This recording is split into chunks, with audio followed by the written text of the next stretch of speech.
For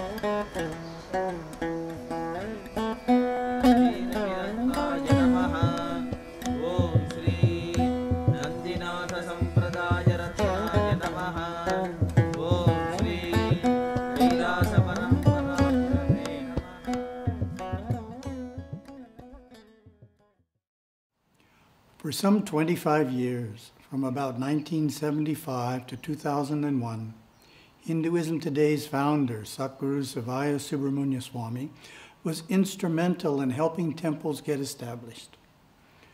Gurudeva guided 37 temples in the United States, Canada, Guadeloupe, Denmark, England, Fiji, Germany, Mauritius, New Zealand, Reunion, Russia, Sweden, and Sri Lanka, giving each community or temple an icon of God, usually Lord Ganesha, and guidance when needed.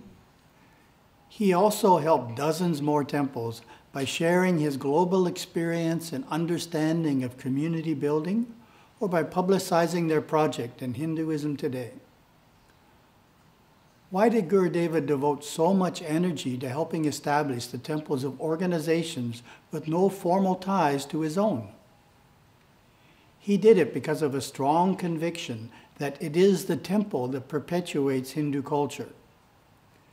As he explained, if Hindus move to a country and do not build a temple, after a few generations, their precious culture will have been lost. At a satsang held in July 2000, a devotee asked Gurudeva, "What's happening to Hindu culture? It seems in Bollywood, actors and actresses are turning Western and encouraging everyone else to do so.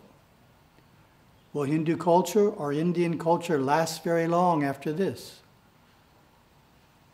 Gurudeva responded, "We can see in the world today the combative culture, where people do not get along but sometimes pretend to get along when they do not get along, comes from the offices and the factories and the non-religious activities.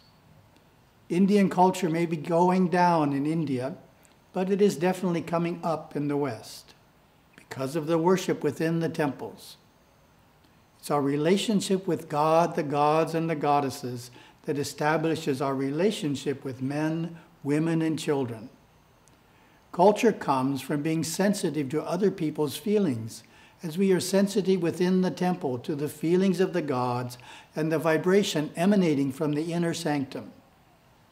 Without religion in one's life and the practice of that religion in the home shrine, in the temple, and pilgrimage once a year to a far-off place, culture quickly fails and the competitive culture comes into play."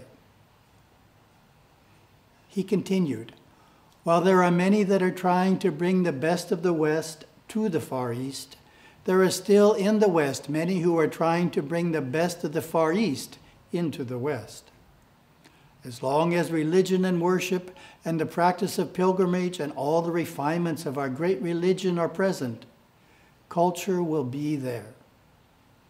The Hindu temple can act as a powerful spiritual hub that radiates out Hindu culture and devotional practices into the homes of families who attend regularly, at least once a week. The process of strengthening culture can happen on a number of levels. The most basic is simply learning and following the many traditions and protocols associated with visiting a temple. No devout Hindu will approach the sacred home of God without proper preparation.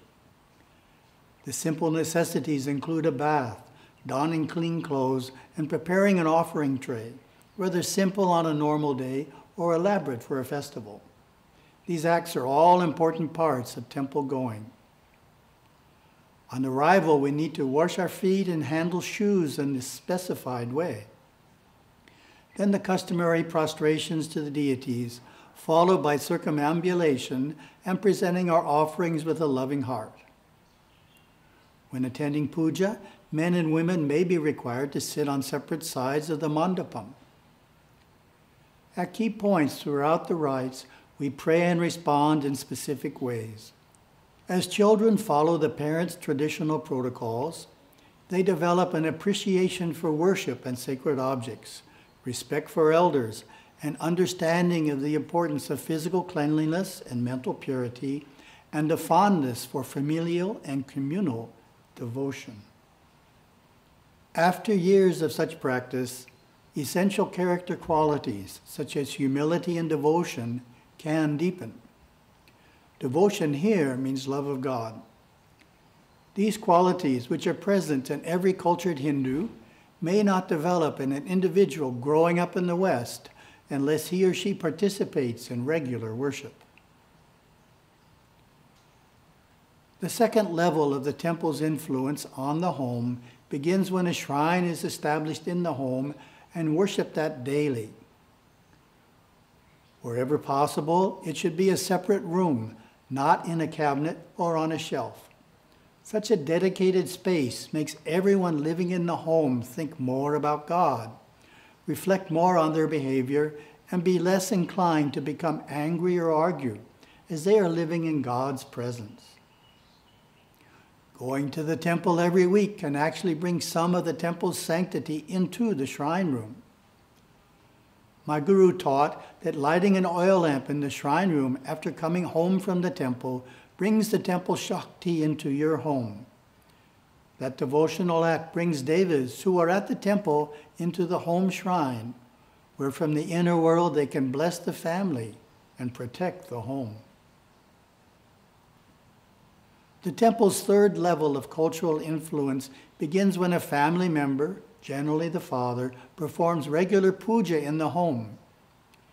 In a sense, he becomes the family priest, emulating the temple priests while following a simpler, non-public liturgy known as Atmarta Puja.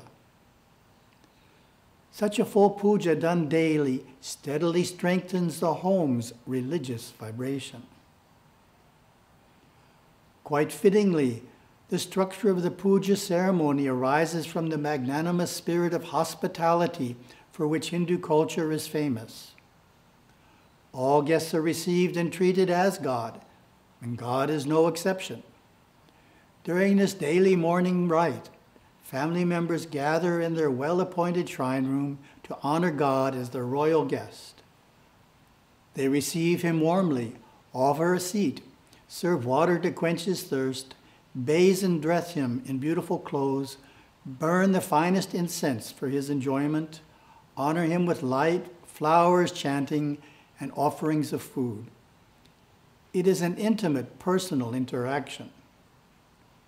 Throughout the puja, the officiant chants sweetly to the deity in Sanskrit, describing these kindly acts and beseeching his blessings. Finally, the pujari thanks the deity for his presence, bids him farewell, and humbly apologizes for any errors he may have unknowingly committed. The fourth level of temple influence on the home begins when the shrine is strong enough that we feel the main deity of the shrine, for example, Lord Shiva or Lord Venkateswara, is the head of the house. When that happens, we would never think of having a meal without first offering a portion to God. We would naturally want to always worship God, even if briefly, before leaving the home and upon returning. For Hindu culture to strengthen the home to this extent, the entire family needs to be involved. To illustrate, let me share a story. One of our devotees was responsible for the Sunday morning Hinduism classes for a group in Singapore. He found that parents would commonly drop the children off, go shopping for 2 hours, return, pick them up, all the while expecting the teachers to make their children better Hindus. Though this approach works for learning the fine arts, such as dancing and playing an instrument, it does not work for Hinduism.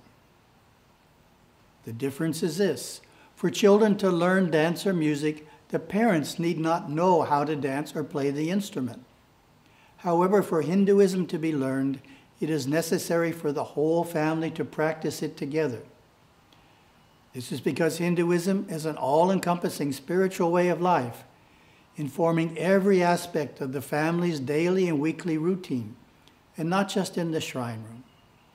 Having the children study Hinduism at the temple is important, but if the parents are also involved in the study, there is much greater potential for actually augmenting Hindu culture and religious conversations in the home. In fact, some Hindu groups will not accept children into classes unless the parents also enroll in a parallel study for adults. I like to compare Hindu temples to an electrical distribution system. On the remote Hawaiian island of Kauai, where we live, there is one main electrical generating plant with power lines to 5 distribution substations to which customers in each region are connected.